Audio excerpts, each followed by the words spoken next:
Good morning, students. How are you all? Today we are going to discuss the exercise of this chapter. Now start. Now exercise question number 1. Tick the correct answer.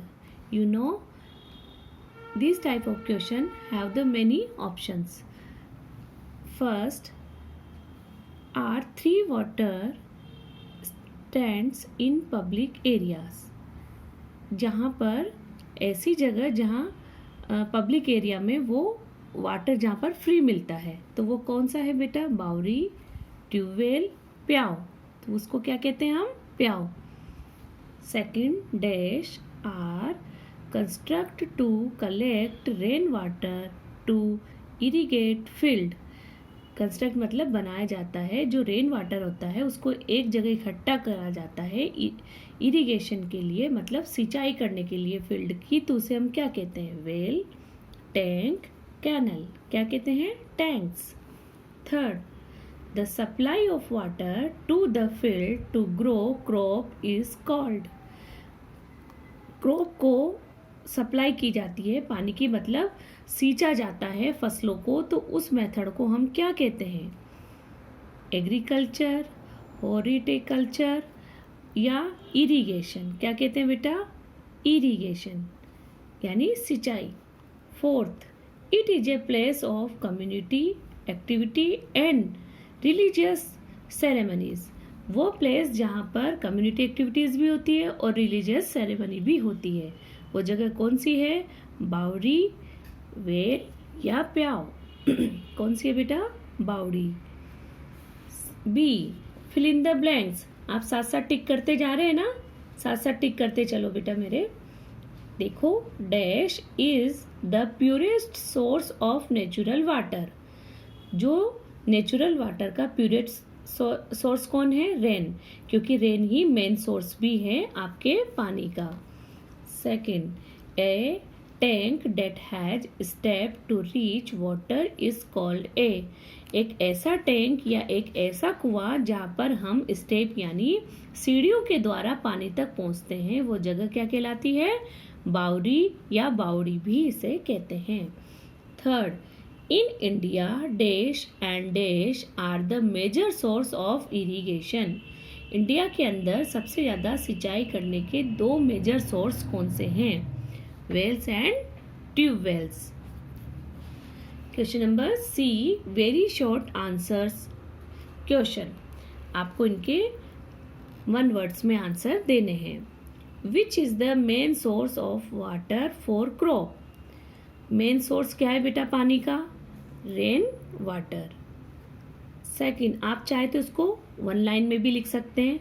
The main source of water is rain water. Okay, कैसे बोलेंगे? The main source of water is rain water for crop. Second, where do we find pyau nowadays. आजकल हमें प्याव कहाँ पर मिलते हैं? तो कहाँ मिलते हैं बेटा? Road side, temple and market. देखिए, ये है रोड साइड. रोड साइड मतलब आपने रोड पर देखो वो वाटर कूलर वगैरह लगे हुए देखे होंगे ना, टेम्पल पर होते हैं, और मार्केट और गुरुद्वारा पर भी होते हैं बेटा. D, short answer questions. ये आपको शॉर्ट में आंसर देना है. और इसमें व्हाट इज बावड़ी, हाउ वर बावड़ी यूज इन पास्ट. बावड़ी किसे कहते हैं और इसको पास्ट में कैसे यूज किया गया? तो आंसर है a tank that has steps to reach water is called a bawdi. मतलब ऐसा टैंक जहाँ पर स्टेप होती है पानी तक पहुँचने के लिए, उसे हम बावड़ी कहते हैं. इन the past bawdi were use for community activities and religious ceremonies. आपको समझ आ गया ना? ये देखिए ऊपर फिल इन द, ये आपके करेक्ट आंसर में भी था ये, और पीछे बुक में भी लिखा हुआ है बेटा ये. इसके बाद second question, how do we draw water deep from the earth. आप डीप से पानी को अर्थ के से कैसे निकालोगे, मतलब गहराई से पानी को कैसे निकालोगे?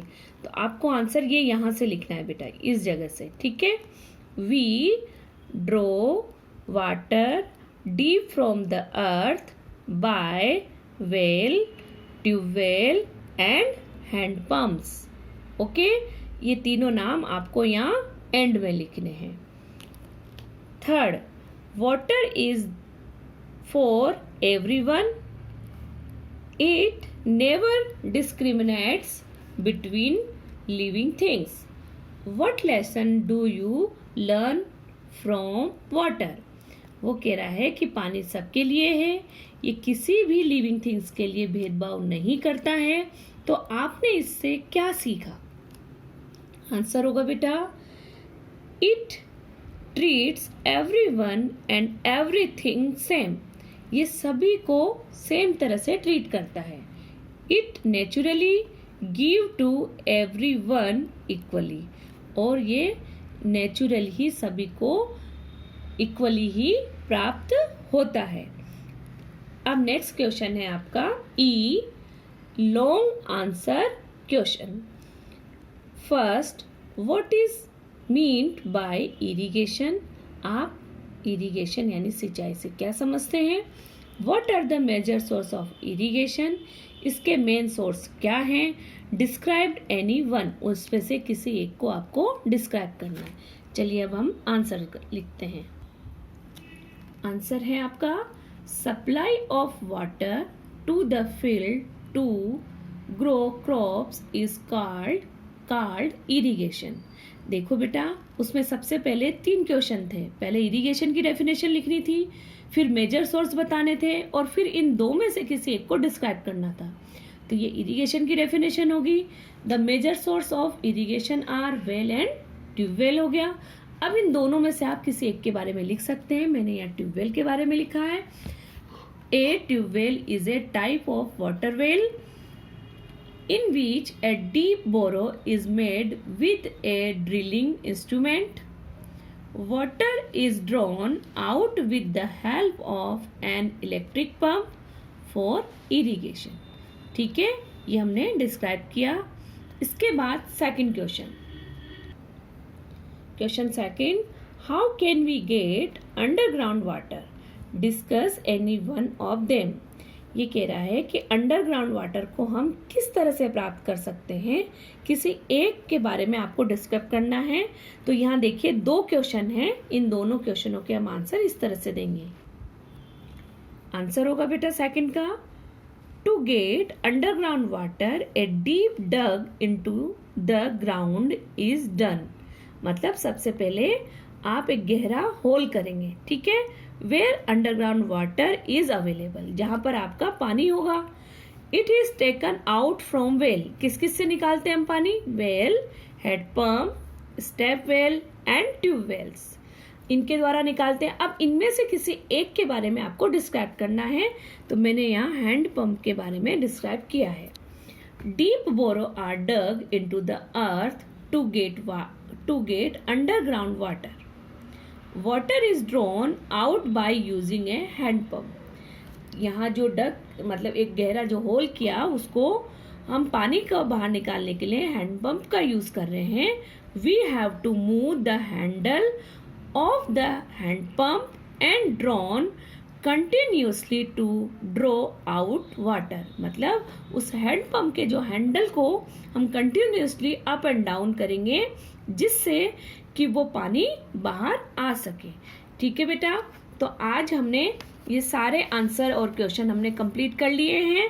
और कंप्लीट करने के बाद अब आपको मैं एक होमवर्क दे रही हूँ। कंजर्वेशन ऑफ वाटर या सेव वाटर भी आप कह सकते हैं। Make a poster with slogan. आपको एक पोस्टर बनाना है, इसका स्लोगन के साथ सुंदर सा डायग्राम बनाना है और सेव वाटर के लिए, और उसके साथ स्लोगन।